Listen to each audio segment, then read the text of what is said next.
Hi అందరికీ. మీరెప్పుడైనా the body was kept in the mortuary లేదా hospitals have mortuaries for the deceased అనే మాటలు విన్నారా?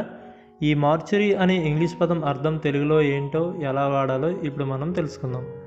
దీనికి మనం డెఫినేషన్ చూసుకుంటే a place for keeping dead bodies before burial or cremation అని. అంటే మరణించిన వ్యక్తుల శరీరాలను తాత్కాలికంగా ఉంచి అంత్యక్రియలకు ముందు భద్రపరిచే ప్రత్యేక గది లేదా భవనాన్నే ఈ మార్చురీ అనే వర్డ్తో మనం చెప్పచ్చు.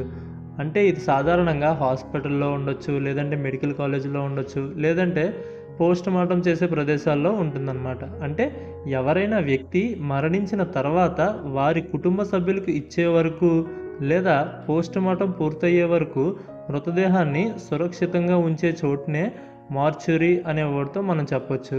ఇక్కడ చికిత్సలు చేయరు, ఆపరేషన్లు చేయరు, కేవలం మృతదేహాన్ని చల్లని ఉష్ణోగ్రతలో ఉంచుతారు. దాంతో శరీరం త్వరగా పాడవకుండా ఉంటుంది.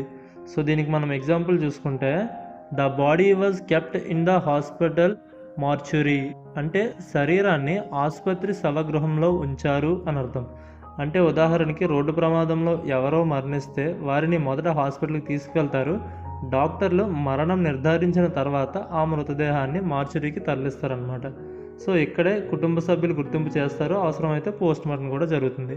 వీడియో నచ్చితే లైక్ చేయండి. ఈ వీడియో ఎవరికైనా యూజ్ అవుతుంది అనుకుంటే వాళ్ళకి షేర్ చేయండి. అండ్ వీలైతే ఛానల్ సబ్స్క్రైబ్ చేసుకోండి. Thanks for watching.